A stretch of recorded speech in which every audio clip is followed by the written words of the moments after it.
I haven't made one of these in a while, an explanation video. It's been a while since I've had to make one of these, but I feel like for this one I did.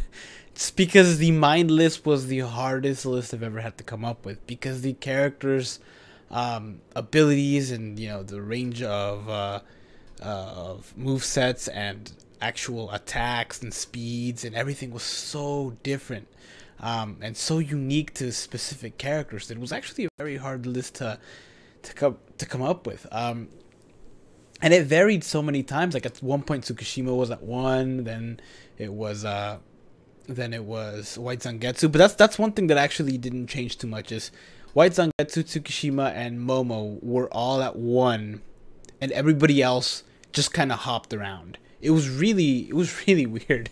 But like, if you don't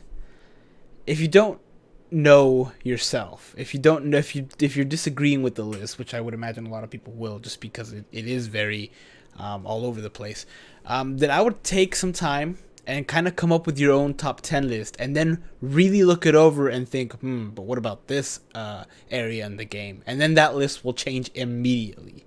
As soon as you think of every single area in the game, your own personal mind list will change immediately. I almost guarantee it, because for me it changed multiple times.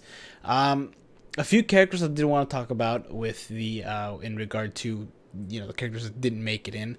Shuei and Yuha in particular. Shuei and Yuha were actually pretty tough characters not to include, especially because Yuha is right now the most terrifying thing in PvP.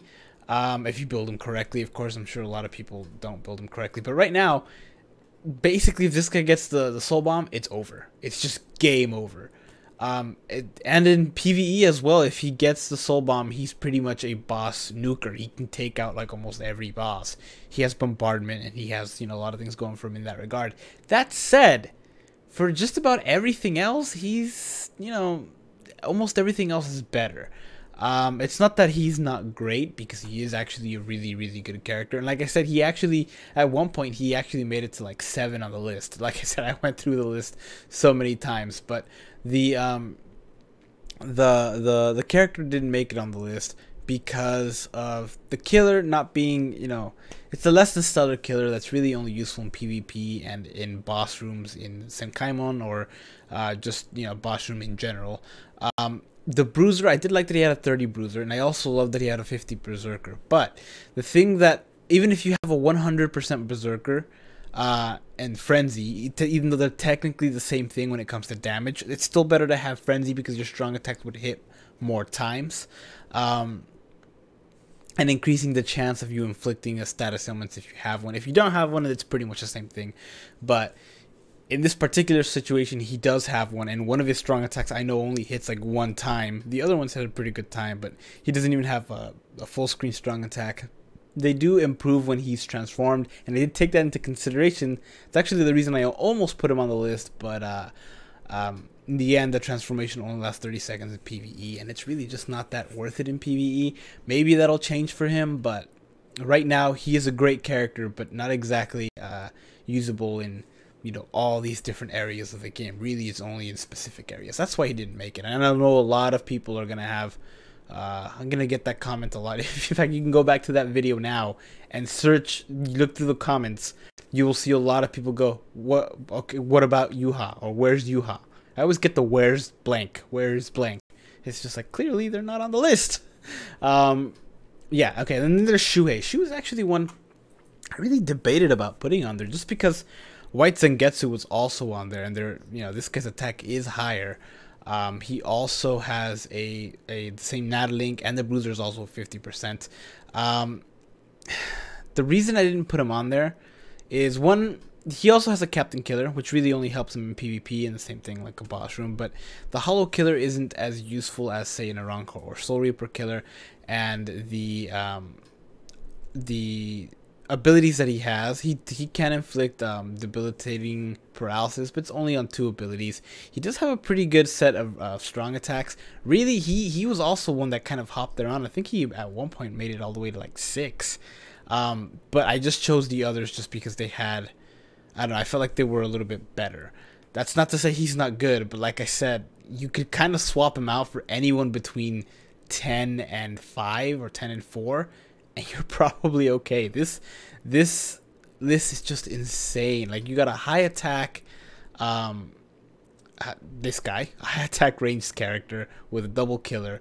You got a nuker. You got one that's a high nad with debilitating weakening on everything. You got a charge move character. You got a character that can't sprint but can transform, and his strong attacks become even better. It's a crazy list. Kisuke was another one. I never actually really considered Kisuke or Shinji. I put them in the honorable mention just because they are really, really good characters, but they would not have taken the list over the place over some of the other ones, just because they are good characters, but it's not to the point where I would replace any of the other ones. Really, it was mostly just Shuei, Yuha, and I guess Kusaka is good. He does have debilitating freezing, but his killer really hurts him.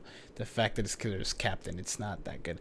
This Aizen, I just want to cover it real quick. I'm not putting him in any top 10. Not in terms of attribute anyway, just because I feel like it's a bit unfair. Plus, he wouldn't really beat out any of the other ones right now. That said, he is a really good character, and I can't wait to make a review on him. But I know the style of the explanation video is a little different than usual. It's just because right now my computer is running so many different things that if I open up all the tabs, it'll take an eternity to do this. So I don't really want to do that. But yeah, like I said, Momo, a lot of people are going to give me heat about Momo. I can already tell.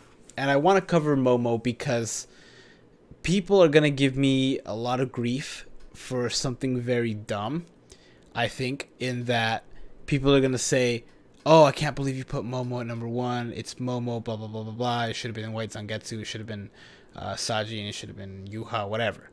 If Momo didn't look like Momo, let's say this character was Yama or Retsu, and it's just like, oh, okay, now we have a ranged Retsu that can inflict debilitating burn, and she can heal every 15 seconds. People would lose it. They would be like, yeah, super OP. That's a great character. The fact that it's Momo has people going like, God, I can't believe you put Momo. It's not. It's kind of dumb. It's like, don't think that way. Think of the actual character's abilities and the things that they can do. Because look at her stats are actually pretty impressive. Like, yeah, the SP isn't as high as some of the other ones, say like Tsukushima, but the heal makes up for that. The better killer makes up for that. It's just, you gotta think of the actual character in terms of what the character can do and not what the character is in the show. And I know I'm gonna get a lot of grief for that, and I know the people who are gonna give me the grief for it, the people who are gonna complain up a storm, aren't actually gonna make it to this video or to this far into the video because they're just gonna speak their mind and walk away. But that's okay. But yeah, that's my explanation on this one. It's really kind of hard, honestly. If you kind of feel bad about the list, I do still want you to just, in your mind, go through 1, 2, 3, all the way to 10 for your own picks for the characters, and then really think about the areas in the game. Think, oh, PvP, okay, that it switches. Oh, okay, PvE, it switches. Not just PvE, just like regular co-op PvEs, it switches. You know, the inheritance zones, which is a big part, it switches. Senkaimon, it switches. Like, every single aspect of the game changes this list in a drastic way because they're all similar strength but very different characters, if that makes sense. But yeah, that's all I got for this video. Hope it kind of helped you guys understand my thought process for this one and how difficult this one was. I promise the next one isn't going to come out as late. I might skip this week just because it's a tired week and I just don't feel good this week, but we'll see. But yeah, thank you guys for watching. Take care.